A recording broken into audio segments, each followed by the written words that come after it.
Hello बच्चों, कैसे हैं? तो हम लोग यात्रा पढ़ रहे हैं। तो यात्रा में हम लोग आज देखते हैं कि भारत में यात्रा के साधन बहुत से थे, वो सब चीज़ें हो गई हैं। यात्रा भी हमने किया है। तो प्राचीन काल में बहुत से ऐसे यात्री थे जो विदेश में रहते थे, भारत आए तो भारत को जाने, यहाँ के व्यापार को देखा, यहाँ के राजा महाराजाओं की व्यवस्था देखी, उस पर बहुत सी किताबें लिखी, पुस्तकें लिखी। अपने देश जाकर वो लोग बताएं कि भारत में बहुत अच्छी व्यवस्था है, यहाँ की अच्छाइयाँ दिखाएं। ठीक है। तो कौन कौन यात्री थे जो यात्रा करके भारत आए थे, विदेशी यात्री। ठीक है। तो उसमें सबसे पहला है मेगास्थनीज। ठीक है। ये यूनानी शासक सेल्यूकस का राजदूत था। यूनानी शासक, यूनान का जो शासक था उसका नाम था सेल्यूकस। इसका राजदूत था। राजदूत समझ रहे हैं कि नहीं? जैसे दूध बनाकर भेजा जाता है ना, जैसे अंगद गए थे रावण के पास दूत बनकर ना, तो दूत को मारा काटा नहीं जाता। दूत का बड़ा सेवा सत्कार होता है कि दूत जो लिखेगा, जो कहेगा, वही ना बात सब मानेंगे। तो इसीलिए दूत के साथ व्यवहार अच्छा करते हैं। अच्छा व्यवहार करते हैं तो दूत जाता है तो बताता है कि वहाँ के लोग बहुत अच्छे हैं। जैसे आपके घर कोई मेहमान आता। चलिए, तो हम लोग पढ़ रहे थे मेगास्थनीज के बारे में कि मेगास्थनीज किसका राजदूत था? सेल्यूकस। चलिए, हम लोग पढ़ रहे हैं कि मेगास्थनीज किसका राजदूत था? सेल्यूकस का। ठीक है। सेल्यूकस का राजदूत था। सेल्यूकस कहाँ का शासक था? यूनान का। कहाँ का शासक था? यूनान का। ठीक है। तो भारत में उस समय किसका शासक था? चंद्रगुप्त मौर्य का। भारत में चंद्रगुप्त मौर्य का शासन था। जब वो आया था चंद्रगुप्त मौर्य के दरबार में, मतलब चंद्रगुप्त मौर्य का शासन था, उन्हीं के दरबार में ये आया था। ठीक है। तो इसने एक पुस्तक लिखी थी, इंडिका। क्या पुस्तक का नाम था? इंडिका। इसी पुस्तक में इसने चंद्रगुप्त जो है पाटलिपुत्र का सुंदर वर्णन किया था। किसका सुंदर वर्णन किया था? पाटलिपुत्र का। ठीक है। इसकी किताब में पाटलिपुत्र का सुंदर वर्णन है।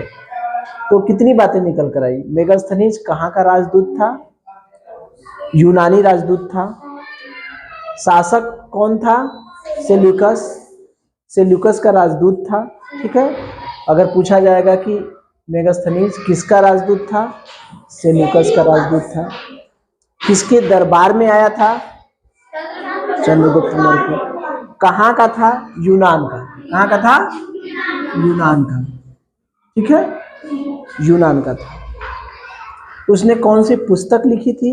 इंडिका। उस पुस्तक में क्या था? पाटलिपुत्र का सुंदर वर्णन किया था।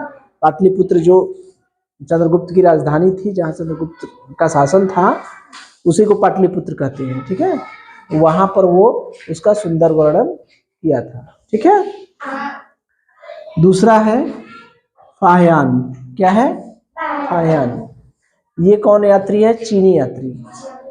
चीनी। ठीक है। तो ये चीनी यात्री है फाह्यान। ये किसके शासन काल में आया था? चंद्रगुप्त द्वितीय के। चलिए देखिए, फाह्यान जो है वो चीनी यात्री था।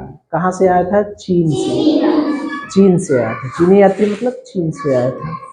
वो किसके शासन काल में आया था? चंद्रगुप्त द्वितीय के। ठीक है। वो बौद्ध धर्म का अनुयायी था। बस फाह्यान के बारे में यही कि फाह्यान कहाँ से आया था? चीन से आया था। कैसा यात्री था? चीनी यात्री था। चीनी यात्री था। चंद्रगुप्त द्वितीय के शासनकाल में आया था। और किस धर्म का अनुयायी था? बौद्ध धर्म का अनुयायी। ठीक है। ठीक है। अगला है ह्वेनसांग। कौन? ह्वेनसांग। ठीक है। ये किसके शासन काल में आया था? हर्षवर्धन के शासन काल में आया था। ये भी चीनी यात्री था। ये भी कैसा यात्री था? चीनी यात्री था। इसकी पुस्तक थी सी यू की।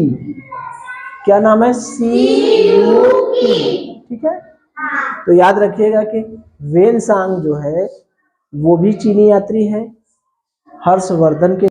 तो देखिए वेनसांग भी हमारा क्या है? चीनी यात्री है। वो हर्षवर्धन के शासनकाल में आया है। किसके शासनकाल में? हर्षवर्धन के। उसकी पुस्तक का नाम है सी यू की।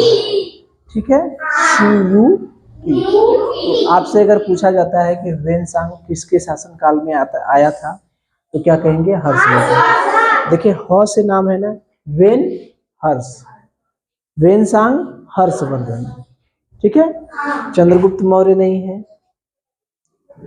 ठीक है, वेनसांग हर्षवर्धन। वेनसांग किसके शासन काल में आया था? हर्षवर्धन के। पुस्तक का नाम सी यू की।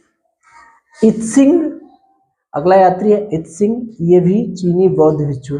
उस समय बौद्ध का शासन था, सॉरी बौद्ध धर्म का प्रचार हो रहा था।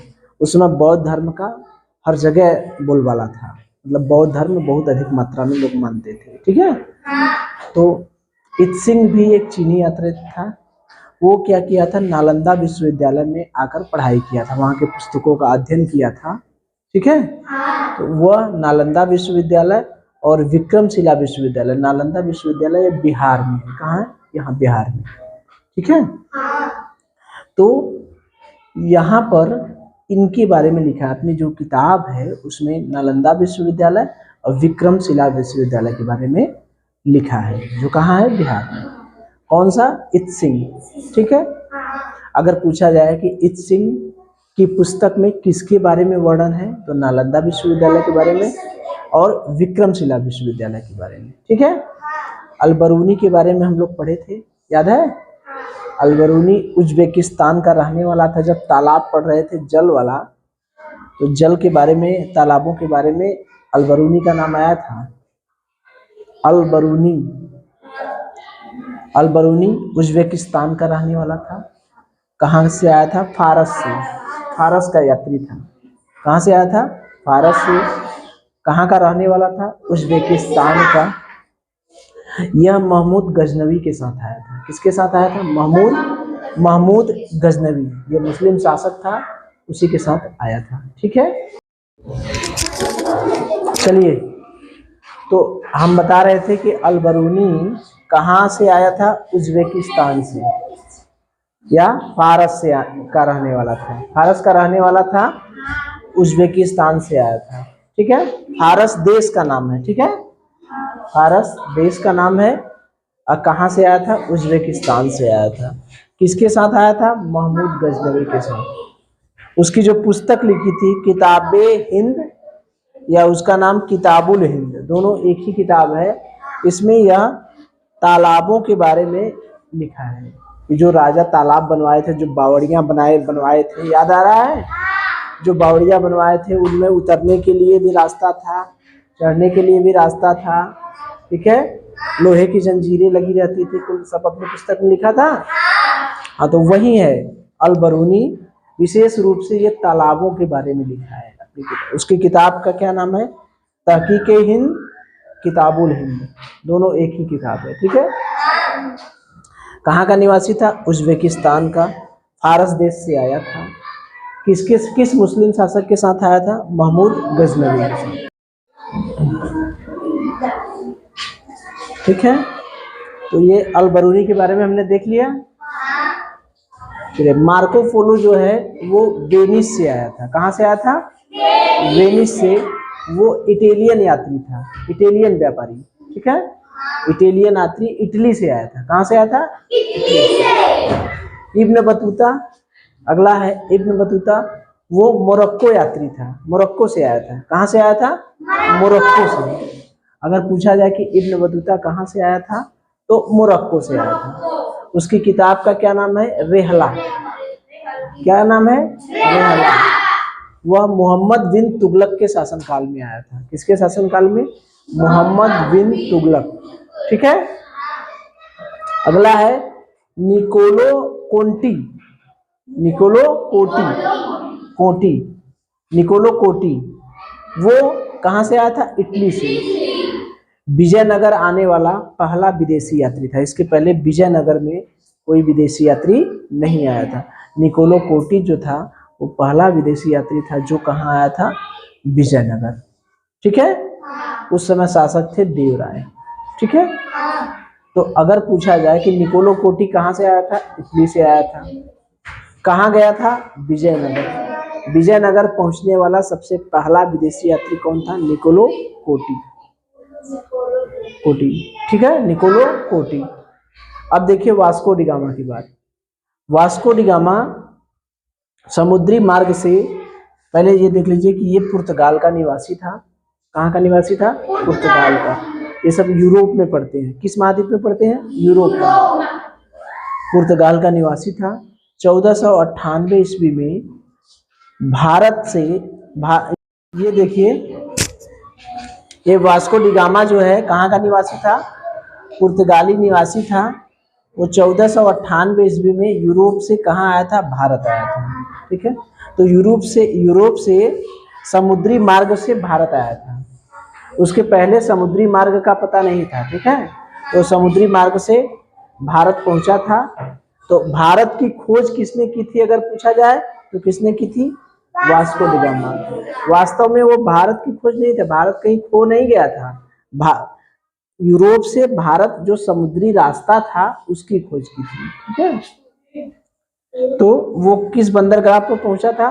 कालीकट बंदरगाह पर पहुंचा था। ये था केरल में। कहाँ था? केरल में।